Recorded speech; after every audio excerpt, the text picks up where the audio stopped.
सर्वमंगल मांगल्ये शिवे सर्वार्थसाधिके शरण्ये त्र्यंबके गौरी नारायणी नमोस्तुते।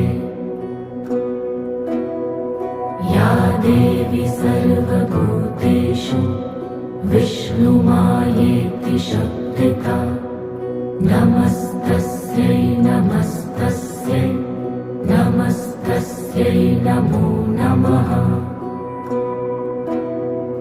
या देवी सर्वभूतेषु चैतन्येत्यभिधीयते